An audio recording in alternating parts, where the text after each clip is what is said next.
Bismillahirrahmanirrahim. Assalamualaikum warahmatullahi wabarakatuh. Halo semuanya, perkenalkan nama saya Naila Mutia Arminta dengan NIM 124020032. Saya mahasiswi Prodi Pendidikan Bahasa Arab semester 3 kelas 3B. Baik, saya di sini ingin memenuhi tugas UTS mata kuliah Administrasi dan Supervisi Pendidikan yang diampuh oleh Bunda Dr. Misdah MPD. Baik, langsung saja. Check it out. Soal yang pertama. Jelaskan oleh saudara urgensi mempelajari administrasi dan supervisi pendidikan bagi calon guru profesional. Apa sih? Urgensi mempelajari administrasi dan supervisi pendidikan bagi calon guru profesional sangat besar. Karena apa? Karena keduanya berperan penting dalam mencapai suatu keberhasilan dan kelancaran dalam proses pendidikan. Nah, administrasi pendidikan membantu guru untuk memenuhi proses perencanaan, pengorganisasian, pengarahan, pengawasan, dan pembiayaan untuk mencapai tujuan pendidikan secara efektif dan efisien. Kemudian, dengan mempelajari administrasi, guru dapat mengelola sumber daya dan kegiatan pendidikan secara terstruktur. Agar apa? Agar dapat berlangsungnya proses belajar mengajar secara tertib dan terarah. Nah, selanjutnya ada supervisi pendidikan. Supervisi pendidikan juga memiliki fungsi penting sebagai proses pengembangan profesional guru dan kualitas pembelajaran. Melalui supervisi, guru dapat memahami motivasi, inovasi, dan arahan pengembangan baik dari segi metode pembelajaran maupun manajemen sekolah. Jadi, bagi calon guru profesional, memahami administrasi dan supervisi pendidikan adalah kunci untuk dapat menjalankan tugas secara optimal, meningkatkan mutu dan aktivitas kegiatan lainnya, serta menyukseskan suatu tujuan pendidikan.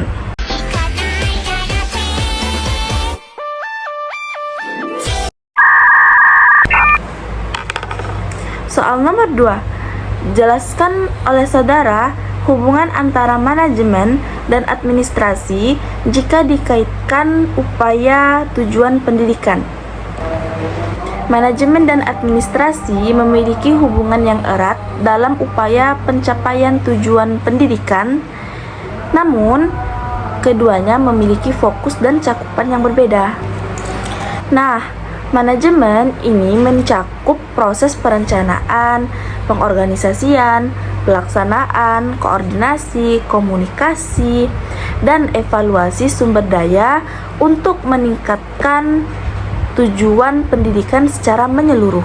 Nah, manajemen lebih berorientasi pada orang, berupa tindakan rencana dan pelaksanaan yang melibatkan seluruh aspek pendidikan, termasuk manajerial di tingkat kelas dan institusi. Nah, sementara itu, administrasi pendidikan lebih berfokus pada pelaksanaan kebijakan, aturan, dan pengendalian fungsi operasional di lembaga pendidikan.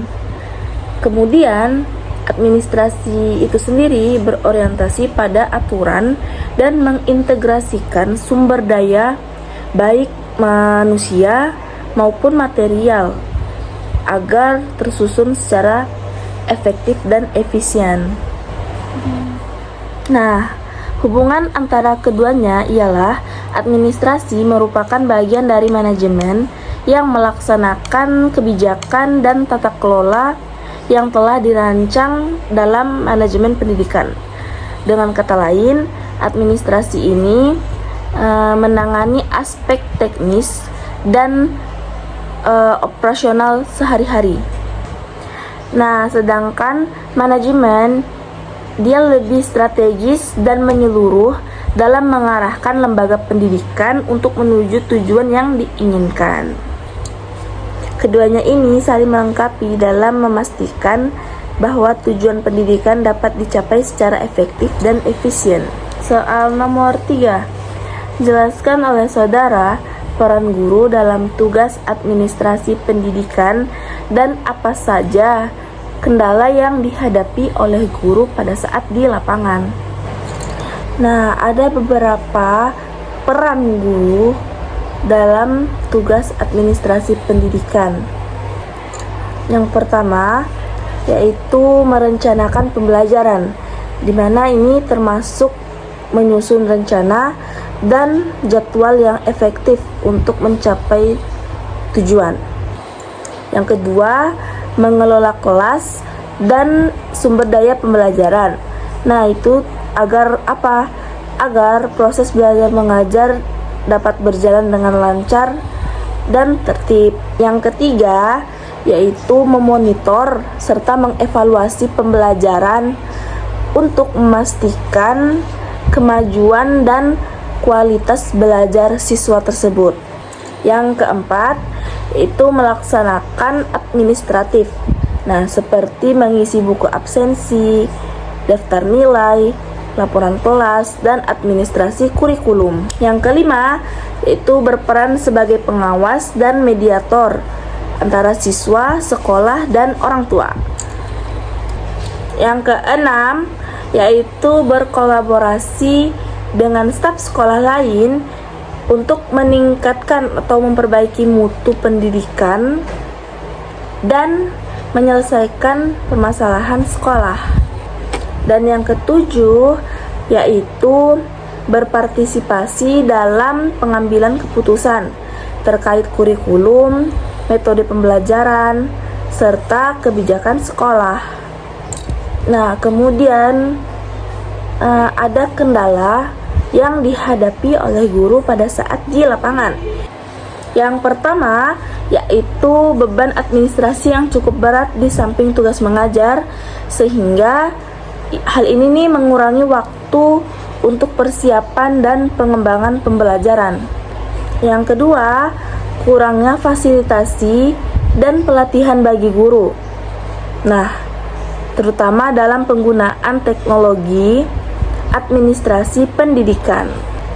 Yang ketiga, terbatasnya sarana dan prasarana yang memadai di sekolah. Yang keempat, yaitu adanya tumpang tindih dari tugas administratif yang kurang terorganisir. Yang kelima, kesulitan mengintegrasikan tugas administrasi dengan pengajaran secara seimbang. Yang terakhir, yaitu kurangnya dukungan dari pimpinan dan pihak yang terkait dalam pelaksanaan tugas administrasi guru. Nah, dengan memahami dari peran dan kendala ini, penting bagi guru untuk melakukan pelatihan administrasi yang memadai serta mendapatkan dukungan dari pihak sekolah untuk menjalankan tugas administratif secara efektif. Nah, selain itu ada manfaat gabungan dari administrasi dan supervisi pendidikan. Yang pertama, yaitu mendorong peningkatan profesionalisme berkelanjutan. Nah, dengan integrasi administrasi dan supervisi pendidikan, guru tidak hanya dilatih untuk memenuhi standar administratif, tetapi juga untuk terus mendapatkan bimbingan dan evaluasi yang mendorong pengembangan kompetensi pedagogik, teknis, dan profesional secara berkelanjutan. Yang kedua, yaitu meningkatkan koordinasi dan komunikasi dalam institusi pendidikan. Nah, di mana poin ini sangat penting bagi guru, antara guru, kepala sekolah, dan pihak manajemen pendidikan. Kenapa? Karena hal ini dapat menghasilkan koordinasi yang lebih baik antar sesama, terus meminimalkan miskomunikasi antar sesama, entah itu baik sesama guru, antara kepala sekolah dengan guru, dan antara kepala sekolah dengan manajemen pendidikan. Kemudian yang ketiga yaitu mempersiapkan guru untuk menghadapi tantangan dinamis di dunia pendidikan. Yang keempat yaitu menciptakan lingkungan pembelajaran yang lebih kondusif dan berkualitas. Nah, guru yang mampu mengelola administrasi dan menerima bimbingan supervisi secara berkelanjutan itu akan mampu untuk menciptakan suatu pembelajaran dengan baik, terorganisasi, dan seorang guru itu akan memenuhi semua kebutuhan siswa yang diinginkan. Dan yang kelima yaitu meningkatkan etos kerja dan kemandirian guru. Nah, jadi singkatnya, administrasi dan supervisi pendidikan ini memberikan guru profesional sebuah kerangka kerja yang solid untuk tidak hanya mengelola aspek teknis pendidikan, melainkan juga pengembangan kemampuan, profesionalisme, dan adaptabilitas yang sangat dibutuhkan dalam menghadapi berbagai tantangan dan pendidikan kontemporer dan masa depan. Nah, dapat disimpulkan dari 3 pertanyaan ini ialah mempelajari administrasi dan supervisi pendidikan sangat penting bagi calon guru profesional karena keduanya membantu guru untuk tidak hanya menguasai proses pembelajaran, melainkan juga mampu untuk mengelola serta mengembangkan pendidikan secara efektif dan efisien guna mencapai tujuan pendidikan secara optimal dalam menghadapi tantangan zaman modern. Nah, kemudian hubungan manajemen dan administrasi dalam konteks pendidikan itu sangat erat karena di sisi lain manajemen ini merupakan proses keseluruhan, sedangkan administrasi itu lebih menitik beratkan pada pengaturan kegiatan pendidikan sehingga mendukungnya pencapaian tujuan pendidikan. Terus dalam peranannya guru ini bertugas melaksanakan tugas administrasi yang meliputi perencanaan, pencatatan, evaluasi, serta pelaporan pembelajaran. Namun, guru sering menghadapi kendala seperti beban administrasi, keterbatasan waktu, kurangnya fasilitasi dan dukungan. Nah, oleh karena itu, penguasaan administrasi dan supervisi oleh guru sangat diperlukan untuk meningkatkan profesionalisme dan kualitas pendidikan secara berkelanjutan. Mungkin cukup sekian dari saya. Apabila ada salah kata, mohon dimaafkan. Assalamualaikum warahmatullahi wabarakatuh.